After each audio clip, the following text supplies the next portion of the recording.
Hello students, এই Moumita ma'am. আশা করি তোমরা সকলেই খুব ভালো আছো। Welcome back to our channel. আজকে আমি তোমাদের ফোর্থ সেমিস্টার মেজর ইংলিশের পেপার 7 থেকে তোমাদের সেন্টিমেন্টাল কমেডি বলে একটি নিউ টপিক নিয়ে ডিসকাস করব। চলো দেরি না করে শুরু করে দিই আজকের সেশনটা। দেখো,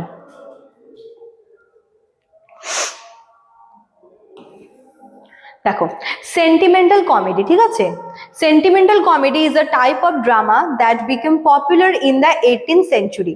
তো বুঝতেই পারছো যে কমেডি মানেই হচ্ছে এটা কোন একটা মানে ড্রামার একটা টাইপ হবে।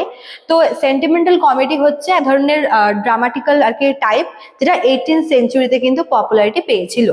It is different from earlier comedies because it focuses more on emotions than or laughter. ঠিক আছে, মানে দেখো কমেডি তো অনেক রকমের হয় এবং বেশিরভাগ কমেডি ড্রামাগুলোতে কিন্তু লাফটারের উপরে বেশি করে ফোকাস করা হয়, মানে যেখানে হাসি থাকবে বেশি, যেখানে হিউমার থাকবে খুব বেশি। ঠিক আছে, সেন্টিমেন্টাল কমেডি দেখো নামের মধ্যেই রয়েছে সেন্টিমেন্টাল।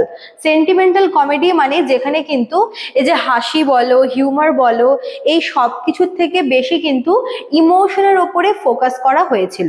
মানে সেন্টিমেন্টাল কমেডিতে ইমোশনের ওপরে ফোকাসটা বেশি এসেছিল, ওই জন্য আগের মানে যতগুলো কমেডির টাইপ ছিল তার থেকে কিন্তু এই টাইপটা অনেক বেশি ডিফারেন্ট। ঠিক আছে, the main aim of sentimental comedy is to make the audience feel sympathy and moral satisfaction rather than amusement. কমেডির মেন পারপাসটাই হচ্ছে অডিয়েন্সদের মধ্যে একটা লাফটার বা একটা হাসি, একটা হিউমার তৈরি করা। ঠিক আছে, কিন্তু সেন্টিমেন্টাল কমেডি যেটা ছিল তার মেন এইম হচ্ছে অডিয়েন্সদের মধ্যে সিম্প্যাথি আনা, মানে যাতে অডিয়েন্সরা সিম্প্যাথি ফিল করে। ঠিক আছে, আর ওদের মধ্যে যেন মানে এন্ডিংটা দেখে, স্টোরির এন্ডিং দেখে তারা যেন পুরোপুরিভাবে স্যাটিসফাইড হয়। ঠিক আছে, অ্যামিউজমেন্টের থেকে স্যাটিসফ্যাকশন আর হচ্ছে ইমোশন আর সিম্প্যাথির উপরে কিন্তু বেশি করে ফোকাস করা হয়েছিল। In sentimental comedy, the characters are usually good, kind and morally upright. এ ধরনের কমেডিতে যে ক্যারেক্টারগুলোকে রাখা হতো প্রত্যেকটা ক্যারেক্টারই কিন্তু কম বেশি প্রত্যেকটা ক্যারেক্টারই মোটামুটি ভালো, কাইন্ড এবং কিন্তু প্রত্যেকের আর কি মোরালিটি রয়েছে, প্রত্যেকে হচ্ছে মোরালি আপরাইটস। ঠিক আছে, they face emotional problems such as misunderstanding, family conflicts and social pressure. Instead of being punished, these characters are rewarded at the end for their goodness. তো এখানে যে ক্যারেক্টারগুলো রয়েছে প্রত্যেকেই কিন্তু কোনো না কোনো প্রবলেমের সঙ্গে ডিল করে। হতে পারে ভুল বোঝাবুঝি, হতে পারে কোনো পারিবারিক বিবাদ বা ফ্যামিলি যে হচ্ছে কনফ্লিক্টস, হতে পারে নিজস্ব কোনো পার্সোনাল প্রবলেম, হতে পারে কোনো রকমের সোশ্যাল প্রেশার। সমস্ত প্রবলেম কিন্তু ক্যারেক্টারগুলো ফেস করে এবং কোনো মানে কোনোভাবে পানিশড বা ডাউনফল না দেখিয়ে কিন্তু প্রত্যেকটা ক্যারেক্টারকে শেষের দিকে তাদের গুডনেসের জন্য রিওয়ার্ড দেওয়া হয়। ঠিক আছে, The villains are often reformed and the story ends happily. এবার যে ভিলেন থাকে তাকেও কিন্তু এন্ডে আমরা তার ডাউনফল দেখতে পাই না, বা তাকে যে পানিশমেন্ট দেওয়া হচ্ছে সেটাও হয় না। অ্যাকচুয়ালি এই ধরনের ড্রামাগুলোতে কি হয়, যে ভিলেন থাকে মানে যে অ্যান্টাগনিস্ট থাকে সে কিন্তু পরে হচ্ছে ঠিক হয়ে যায়, শুধরে যায়, তার একটা রিফরমেশন হয়। ঠিক আছে, আর পুরো গল্পটা কিন্তু হ্যাপিলি এন্ডিং হয়ে যায়। ঠিক আছে, তারপর দেখো কি বলেছে, This type of comedy shows scenes of sadness, tears and moral lesson. তো এখানে আমরা হচ্ছে অনেক এরকম সিন দেখবো যেগুলো কিন্তু ভীষণ ইমোশনাল, ভীষণ দুঃখের। ঠিক আছে, যেখানে হয়তো অডিয়েন্সদের কান্না চলে আসবে, তারা কেঁদে ফেলবে। এছাড়াও কিন্তু এই ধরনের ড্রামাগুলো মানুষকে মানে অডিয়েন্সকে মোরাল লেসনের আর কি শিক্ষাও দেয়। The audience is expected to feel pity for the characters and learn values like honesty, kindness, forgiveness and love. যে সমস্ত পজিটিভ হিউম্যান কোয়ালিটিগুলো রয়েছে, যেরকম ভালোবাসা, কাইন্ডনেস, ঠিক আছে, ফরগিভনেস, অনেস্টি, এই সমস্ত মানে এই সমস্ত জিনিসগুলো যাতে অডিয়েন্সদের মধ্যেও আসে বা তারা যেন রিয়েলাইজ করে যে এই সমস্ত কোয়ালিটি কতটা ইম্পর্টেন্ট মানুষের জীবনে, সেটাই হচ্ছে বলতে পারো যে মেন পারপাস। ঠিক আছে, এখানে ক্যারেক্টারগুলোকে দেখে কিন্তু অডিয়েন্সদের মধ্যে একটা হচ্ছে একটা সিম্প্যাথি আসে, আর তাদের মধ্যেও কিন্তু তারা এই সমস্ত যে হিউম্যান ভ্যালুগুলো রয়েছে, মোরাল ভ্যালুগুলো, এগুলোর শিক্ষা নেয়। Humour is very gentle and limited. Normally কমেডিতে আমরা হিউমার দেখতে পাই, কিন্তু সেন্টিমেন্টাল কমেডিতে কিন্তু হিউমারের থেকে হচ্ছে ইমোশনের উপরে বেশি আর কি জোর দেওয়া হয়, এবং এখানেও হিউমার দেখানো হয় কিন্তু ভীষণ লিমিটেড এবং ভীষণ জেন্টল ওয়েতে। ঠিক আছে, there is no harsher or ridicule as seen in earlier comedies like the restoration comedy.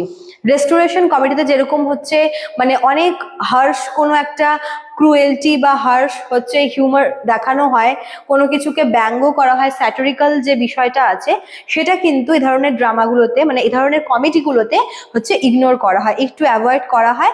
আগের যে ধরনের কমেডিগুলো আমরা পড়েছি বা দেখেছি সেখানে হচ্ছে এই যে মানে স্যাটারিক্যাল টোনে কোনো একটা কিছুকে প্রেজেন্ট করা হতো হিউমারাস ওয়েতে, এখানে কিন্তু মানে এই ধরনের ড্রামাতে হিউমারটাকে একটু অ্যাভয়েড করা হয়, একটু জেন্টল ওয়েতে এবং একটু লিমিটেড ওয়েতে কিন্তু রাখা হয়। ঠিক আছে, sentimental comedy reflects middle class life and values. একটা ব্যাপার কি, সেন্টিমেন্টাল কমেডি কিন্তু মিডল ক্লাস মানুষের জীবনযাপন, তাদের লাইফ স্ট্রাগল নিয়ে কিন্তু খুব বেশি রিফ্লেকশন দেখি আমরা।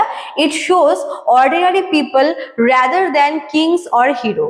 নর্মালি আমরা নাটকগুলোতে কিন্তু কোনো রয়্যাল ফ্যামিলির, কোনো নোবেল ফ্যামিলির কাউকে দেখি, মানে কিং, কুইন, জেনারেল এদেরকে দেখি, বাট সেন্টিমেন্টাল কমেডিতে কিন্তু মিডল ক্লাস পিপলদের লাইফ অ্যান্ড তাদের যে স্ট্রাগল সেটার উপরে বেশি ফোকাস করা হয়। কি কি কি কোন কোন বিষয়ে ফোকাস করা হয়? Domestic life, marriage, family duty and social manners. তো এই বিষয়গুলোর উপরে কিন্তু সেন্টিমেন্টাল কমেডিতে খুব বেশি ফোকাস করা হয়। এগুলো হচ্ছে কমন থিম বলতে পারো। The language is so simple and emotional so that common people can easily understand it.